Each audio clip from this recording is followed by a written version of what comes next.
आत्मीय भाइयों और बहनों, आपको पुस्तक जीवन और मृत्यु लेखक पंडित श्री राम शर्मा आचार्य गायत्री मंत्र के धी अक्षर की व्याख्या पढ़कर सुना रहे थे। पिछले वीडियो से जीवन का लक्ष्य स्थिर करो, और इसी क्रम में आगे पढ़कर पृष्ठ 4 से पढ़कर सुनाते हैं।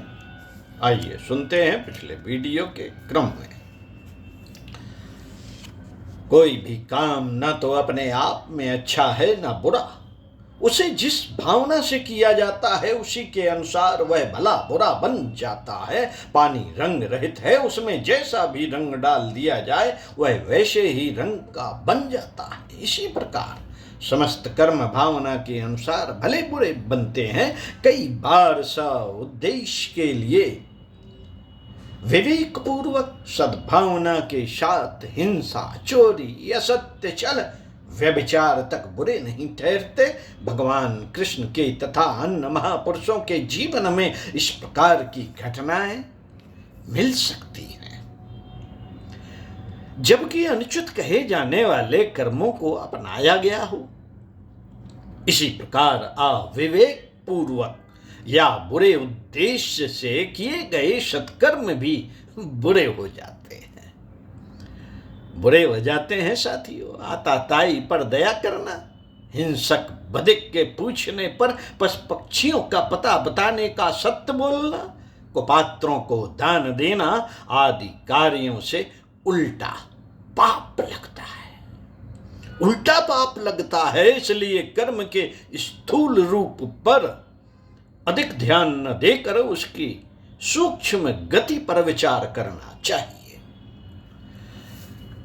दैनिक काज जिन्हें आमतौर से सब लोग किया करते हैं, यदि उन्हें ही सद्भावना से, उच्च विचार से किया जाए तो वे ही यज्ञ रूप हो सकते हैं। परिवार का भरण पोषण यदि इस भावना के साथ किया जाए कि भगवान ने इतने प्राणियों की सुरक्षा, उन्नत एवं व्यवस्था का भार मेरे ऊपर सौंपा है, इस ड्यूटी को सच्चे वफादार भक्त की तरह पूरी ईमानदारी से पूरा करूंगा। परिवार के किसी व्यक्ति को अपनी संपत्ति न समझूंगा, बदले की कोई आशा न रखूंगा। तो इसी उच्च भावना के कारण वह कुटुंब पालन उतना ही पुण्य फलदायक बन जाता है जितना कि उतने ब्राह्मणों को नित्य भोजन कराना, उतने अनाथों का पालन पोषण करना, उतने निराश्रितों की सेवा करना, उतने अशिक्षितों को शिक्षित बनाना। चूंकि प्राणी भगवान की चलती फिरती प्रतिमा है, इसलिए इतने प्राणियों की सेवा व्यवस्था देव मंदिर में भगवान की पूजा करने से किसी प्रकार कम महत्व की नहीं होती। साथियों, यही कुटुंब पालन यदि स्वार्थ की, खुदगर्जी की, बदला प्राप्त होने की, अहंकार पोषण की भावना से होता है तो स्वार्थ साधन कहा जाएगा, और भावना की तुच्छता के कारण उसका फल भी वैसा ही होता है।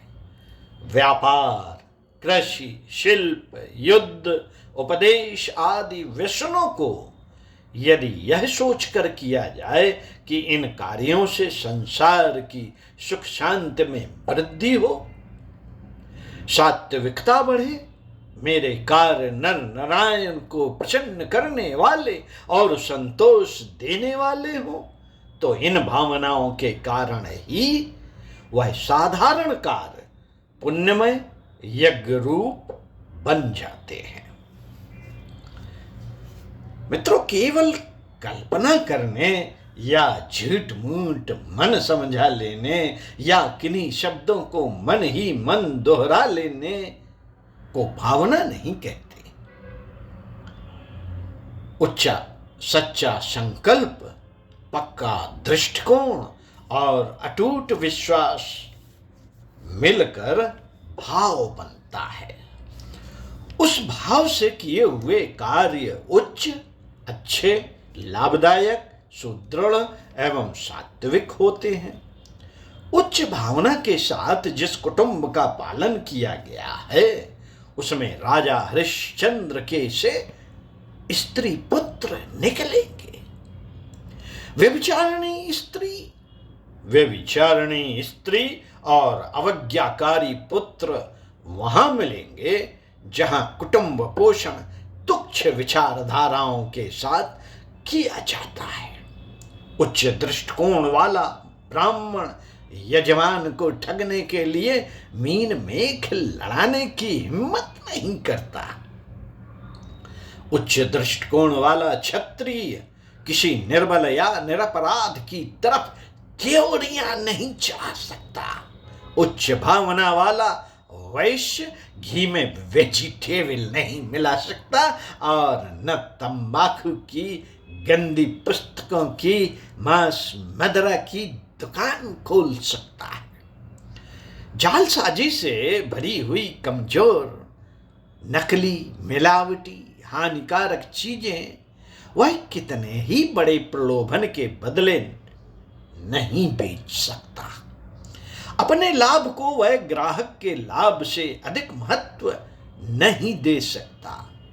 शूद्र श्रम में चोरी नहीं कर सकता। हराम का पैसा उसे विष के समान कड़वा लगता है। खरी मजूरी देने में दूसरे लोग ढील करें, इसे तो वह किसी प्रकार सहन कर सकता है, पर काम में ढील देकर वह अपनी आत्मा को कलंकित नहीं कर सकता। इस प्रकार उच्च दृष्टिकोण से किए हुए काम संसार के लिए बड़े लाभदायक होते हैं। इससे लोक में सुख शांति की वृद्धि होती है, जिसका पुण्य फल उच्च दृष्टिकोण वालों को ही मिलता है। मित्रों,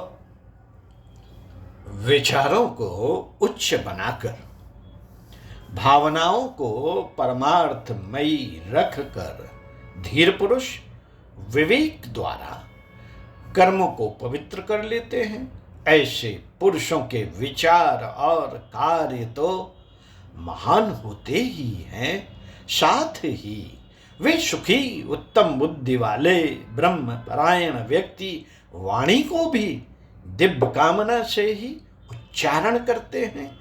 वाणी से कड़ुआ वचन, असत्य वचन, घमंड भरा वचन वे कदाप नहीं बोलते। जिस बात से विरोध, द्वेष, कलह, क्लेश, क्षोभ होता हो, पाप करने को उत्तेजना मिलती हो, निराशा उत्पन्न होती हो, भय, श्रम या लोभ बढ़ता हो, ऐसा वचन वे नहीं बोलते। किसी को ऐसी सलाह वे नहीं देते जिससे उसे तुरंत तो कुछ क्षणिक लाभ हो जाए, पर अंत में दुख उठाना पड़े। शुद्ध ही लोग अपनी वाणी पर संयम रखते हैं, बेकार कतरनी सी जीभ चलाकर निष्प्रयोजन बकवास नहीं करते। भावना में जैसी शक्ति है वैसी ही शक्ति शब्द में भी है, शब्द में भी है वैसी ही शक्ति। साथियों, इसलिए वे सोच समझकर मुंह खोलते हैं, निंदा चुगली से दूर रहते हैं। उनकी वाणी में प्रेम, प्रोत्साहन, विनय, नम्रता, मधुरता, सरलता, सच्चाई एवं हित कामना भरी रहती है। पंडित श्री राम शर्मा आचार्य, ओम शांति। साथियों, अगले क्रम में आपको पढ़कर सुनाएंगे जीवन के 13 रूप। तो पढ़ते रहिए कुछ अच्छा और सुनते रहिए कुछ अच्छा।